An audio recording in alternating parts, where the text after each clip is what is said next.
Hi guys, welcome back. So I'm very excited to bring you this video. I've spent quite a lot of time working on it. How important is experience in winning a World Cup?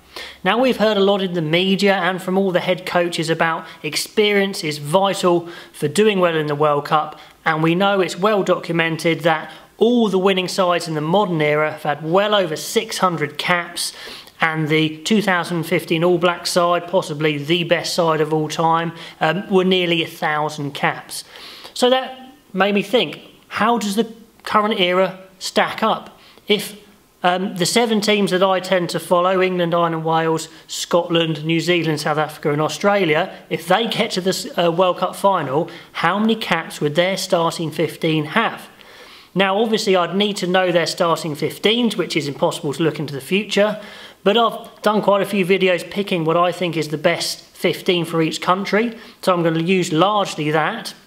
Although I haven't picked Ireland's yet or Australia's yet, so I've had my best go at that for this video, so you'll see them here. I don't really want to go over why I've picked certain players, because that's what the other videos are for. Now, what I have done that's different to those videos is I have included some injury doubts like Brodie Retallick and Pocock into those teams. And the other thing I've done is I've put in Sean Maitland over Darcy Graham. You know, personally I thought Scotland would need to take a risk and play Graham to win, but it's probably more likely they'll play Maitland. So I've made a couple of changes to the teams, but if you pause and have a look at the teams, you can see those at your leisure. Okay, one other thing I've done is I haven't included British and Irish Lions caps for those countries. I don't think it's fair. They get to play once every 4 years. The other teams, Southern Hemisphere teams, only get to play once every 12 years, even though it is international experience. So I've excluded those. And assuming they get to the final, I've had to make an arbitrary call and add 5 caps onto every player in that team, so I get a pretty good estimate of where they would be at the final. Okay, with all that being said, let's get into the numbers and see how they stack up. So starting with my team England, let's pop them up there. Oh, I've almost forgot, you might have seen a nice all black shirt up there. Thank you very much to the viewer who kindly donated that to the channel, it's fantastic. They wanted to stay anonymous on the video, but you know who you are, and that is brilliant, much appreciated. If anybody else wants to contribute to the background, then it's rugbyanalyst@mail.com. That would be a brilliant, but I'll leave that there. Okay, England, up they go. Not bad, they're pushing over 600, 625. It's not massively high, but it could be good enough. It could have been a lot higher. Eddie Jones has made a big deal about building caps. He's talked about it throughout his time as England coach, but equally he is ruthless in cutting people who you just don't think are quite good enough. And we've seen Schmidt do it with Devon Toner. Eddie Jones has done it with Rob Shaw, Danny Kerr. So these figures could have been higher, but England just sneaking over the 600 there. So not bad. Looking at Ireland. Now Ireland are coming at a whopping 863. Now they're getting huge caps from Rory Best. I have kept him in that starting team. There's talk about whether he should play or should not. Maybe he's one of those guys whose his performance is just slightly dipping due to his experience equaling age. But we've got other big caps in there with Murray, Sexton, Carney. So there's quite a lot of big numbers in there, pushing it, you know, up towards that 900 mark. So that's pretty impressive. On to Wales, popping Wales up there. Straight away you can see that huge number that Alan Wynne-Jones would be getting come the World Cup final, around 130 mark. But George North, he's up to 90 by then. Bigger, 77. Williams, 60. Jonathan Davis, 80. Owens, 71. And they're coming in a huge 853. So really, really significant number of caps. Now I was thinking with maybe nations with smaller playing pools, they might have naturally more caps than countries with bigger playing pools because they know who their better players are more. I don't know. Let me know what you think about that. But still, it's a whopping score for Wales. Now on to Scotland. And like I said, I put Maitland in because I think that was fairer. But you can still see Scotland are falling below that 600 mark. It's close, 593, but still looking a little short. I mean, Barkley's got 79 in there, Hogg 74, Russell 50, but apart from that, there's no huge numbers in there. It's quite a fresh, new team, if you like, in international World Cup terms. So will that hinder them come getting deep into that World Cup? We'll talk about that at the end. Right, New Zealand, still the bookmakers' favourites, and look at that cap number. Like I said, I've put Retallick in, it's a bit of an assumption, but it's 968. It's getting, it's up there with that 215 amount of caps.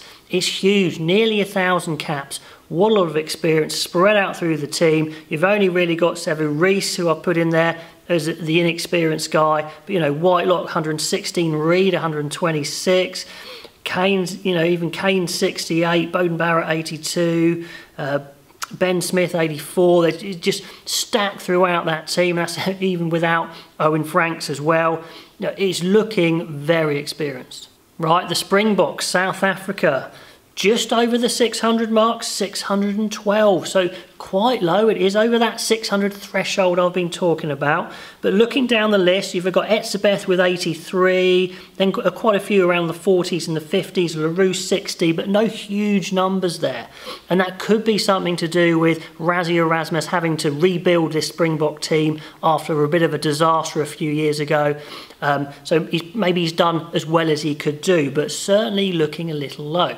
Finally on to Australia. Now I haven't shown you my best Australian team yet, so here it is. I'm putting Pocock in like I mentioned, but they're pushing up there, 682, so nearly 700. Hooper will be around the 100 mark, Pocock into the 80s, Beale 92. So there's a few big hitters in there, some fair bit of less experience as well. If you're playing Lealiifano and White, that's going to bring the number down a bit, but I do think that's their best option at the moment. Right, let's put them up in ranking order now. So we've got 3 really big numbers in there. New Zealand, 968. Ireland, 863. Wales, 853. Significantly more than anyone else.